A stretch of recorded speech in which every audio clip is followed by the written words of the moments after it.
Adding weight to calisthenics is the coolest thing ever. I can now do muscle-ups, pull-ups with 30 kilos and have an amazing physique. This is no BS, so let's start. Here's what you need. At least 10 to 15 pull-ups and 20 to 25 dips. The more, the better, and especially with good form, because the worse your form is, the more it'll break down when you do weighted movements. And how you'll set up your training is you'll have 2 hypertrophy days and 1 strength day. Aren't we training for strength? Why are there 2 hypertrophy days? They are hypertrophy days in the sort of powerlifting style of training. Essentially, they're just high volume so you can practice the movement, which is mostly what you need as a beginner. And here's the program you'll be doing. As you can see, it looks pretty normal, except for one thing, and that is the RPE. That is rate of perceived exertion. What that is just the intensity. And you measure that, let's say you're at RPE 8, that means you train with 2 reps in reserve. Or if you're like at RPE 10, you had no reps in reserve. So that's how you count it. It's basically the opposite of reps in reserve. Road to 25 kilo dip and 15 kilo pull-up. As you can see, there are 2 different days, and one of those days we're gonna do 2 times a week. So 2 plus 1, that's 3 training days. Let's start off with the pull-ups / dips. I wrote slash because you can superset them if you'd like, but I would say to not superset them if you can already do some weight on them, but do superset them if you aren't doing any weight. You can see that the RPE is 8, which is just like a 2 reps in reserve, and we're training 4 sets of 8 reps, which is a good balance between mostly hypertrophy and a little bit of strength. But we still need to be practicing the movement, that's why we're still doing like higher reps. Then you have RPE 8, which simply means 2 reps in reserve. So pick a weight that you could be doing 10 reps with. Next, I chose band pull-ups and half-lock pull-ups. This is my example, how I would fill this out, but you can choose any support exercise. That's just an exercise which biases your weaknesses, so you can focus on that. I'm personally bad at the top part of the dip and top part of the pull-up, obviously, like everyone else. But so band dips are just like banded dips, so the top part is harder. Then half-lock pull-ups are like you do a normal pull-up, you go down halfway, then you lock it out. So those are that. That's RPE 7, and I wouldn't do like obviously 10 reps with the half-lock pull-ups because one rep counts like this, right? That's 1 rep, so I would probably do like 5 or 6 with 3 reps in reserve. That's RPE 7. Just a side note, if you want to actually optimize this program towards your training and your weaknesses, you can download it in the link in the description where I have my community for absolutely free. Next, we have tempo dips and explosive pull-ups. Again, this is my example. This is just what I'm bad at. And these are generally like good to fill into your program because they'll help anyone. Tempo dips are slow on the way down, then explode up. Slow on the way down, explode up. Tempo dips are really good because you can get more stability, more control over the exercise, get better in those ranges of motion, but also practice your explosiveness, which indirectly correlates to your strength. You're going to be doing 2 by 8 to 10 on these, so obviously that's why we need to have the higher limit for like pull-ups and dips, right? Like 20 to 25 dips, like 10 to 15 pull-ups, it needs to be higher, it needs to be towards the higher end so that you're actually able to do these. RPE 7, so 3 reps in reserve, pretty self-explanatory. Next we have incline dumbbell bench and dumbbell rows. This is a different type of support exercise actually, where we're doing the same muscles. We're using the same muscles as the main exercise, which are pull-ups and dips, but we're doing actually a different exercise. So it still covers roughly the same muscles and helps support the main exercise by complementing and like not letting muscles get imbalanced. So for example, if you weren't to do any incline or any flat pressing, what would happen is your lower chest would become super overdeveloped. Afterwards, you have lateral raises and face pulls. So here I added this because it's a more volume day. You just need to get some volume in.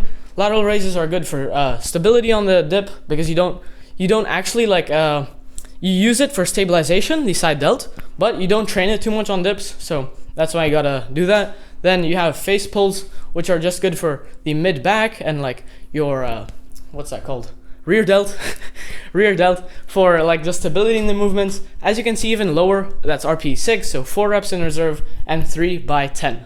Next up is the strength day, where we're not gonna be doing like 3 or 4 reps, but instead we're gonna be doing 5 to 6 in our top set because we don't want to adapt that specifically for strength yet, as we want to have like many branches we can branch out to. That could be like calisthenic skills, dynamic skills, anything you want.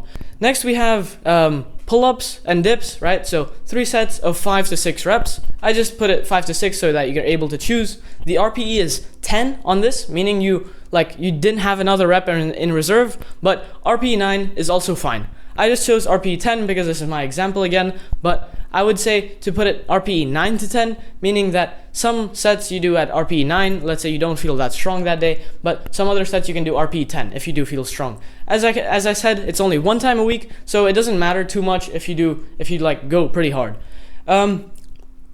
Next up we have our band dips and band pull-ups. This is just my stuff once again. So band dips because I'm bad at the top part, and band pull-ups where I haven't actually seen anyone do this. This is a really cool exercise.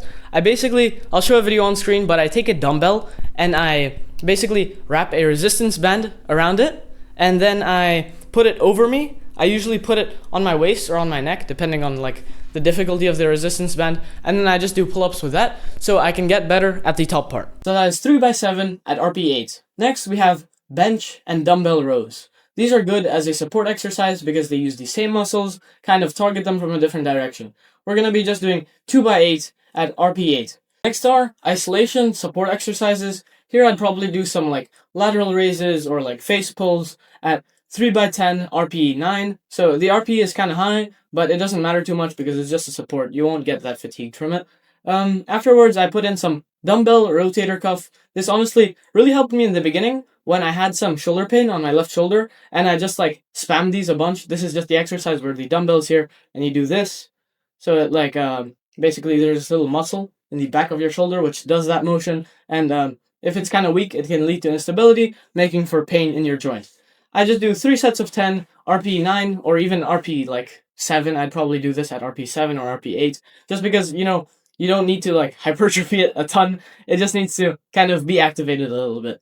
And you have a couple different options on how to set this up on the actual days. You can either do it how I actually showed, which is basically supersetting everything, or what I would actually recommend. This is honestly the best way I would say to program this, would be to have to superset on the hypertrophy like volume day. So you actually superset almost every exercise, and then for the 1 time a week strength day, you don't superset it, and you have 2 separate workouts. So you would have 4 total workouts. How this would work would be you would have volume days would be dips and pull-ups. So those are these 2, and then you would have your strength days, which would be like the pull-ups and then the dips, for example.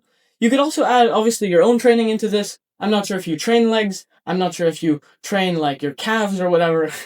I just made this super basic so you can easily implement it into your own training to begin with weighted calisthenics and start this amazing journey to develop your skills, develop your all-around strength and like capacity. If you're still watching, this program has probably given you a ton of help. I guarantee you, once you implement it, the strength gains are absolutely insane. And why this program works and other programs like this is because you manage your volume and intensity. When you vary those and manage them properly, so you don't over fatigue yourself or like over volume yourself, right? You don't do too much volume and get tired.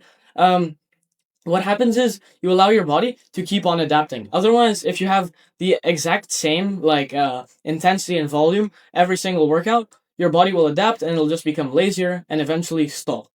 So if you want to learn more like this, and where I break down all these difficult concepts into easy words, easy programs for you to follow, I have my link in the description, as I said, for my free community, free courses, free friends, free everything, where I'll help you, you'll help yourself, others will help you, you'll help others, importantly, and you'll have a sense of community with others striving for similar goals like you.